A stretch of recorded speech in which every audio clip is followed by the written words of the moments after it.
పని కంప్లీట్ చేయడం జరుగుతుంది. గత సంవత్సరం పూర్తిగా ఈ పని మీద దృష్టి పెట్టాము. ఎల్ఏ ఇష్యూస్ కూడా పూర్తిగా సార్ట్అవుట్ చేయడం జరిగింది. 620 crores project, 3.3 kilometers including ramp ఉన్న ప్రాజెక్ట్స్ ఇది. దీనివల్ల చాలా టైం తగ్గుతుంది. 40 to 45 minutes మీరు ఈ ట్రాఫిక్ లో మీరు వెళ్తున్నారు. ఇప్పుడు ఇక్కడ నుంచి అక్కడ క్రాస్ చేయాలన్నా ఇప్పుడు 8 minutes లో క్రాస్ చేయడానికి అవకాశం ఉంటుంది.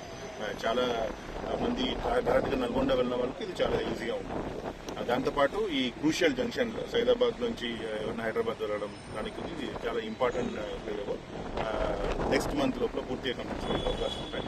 రెడీ ఫర్ ఇనాగరేషన్ రెడీగా ఉంది. కొన్ని అప్ ర్యాంప్స్ వరకు అండ్ డౌన్ ర్యాంప్స్ వరకు రిటైనింగ్ వాల్ వర్క్ ఉన్నాయి. అది చాలా స్లో వర్క్, అది చాలా పగటిబందిగా చేయాలి. ఆ పని అయినా will be open for traffic from next month నుంచి ఓపెన్ సార్. ఎన్ని కోట్లు ఖర్చు చేస్తారు?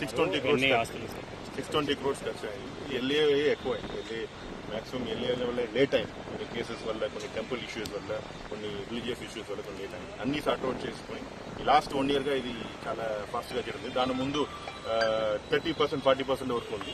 లాస్ట్ 1 year లో ఇది కంప్లీటెడ్ మోర్ దాన్ 50% వరకు కంప్లీట్ చేసాం. చాలా సిఈ వారి టీం చాలా డే నైట్ గా సిఈ వారి టీం చేశారు. సో ఆగస్ట్ నుంచి ఈ ప్రజలకు అందుబాటులో ఉండడానికి అవకాశం ఉంది.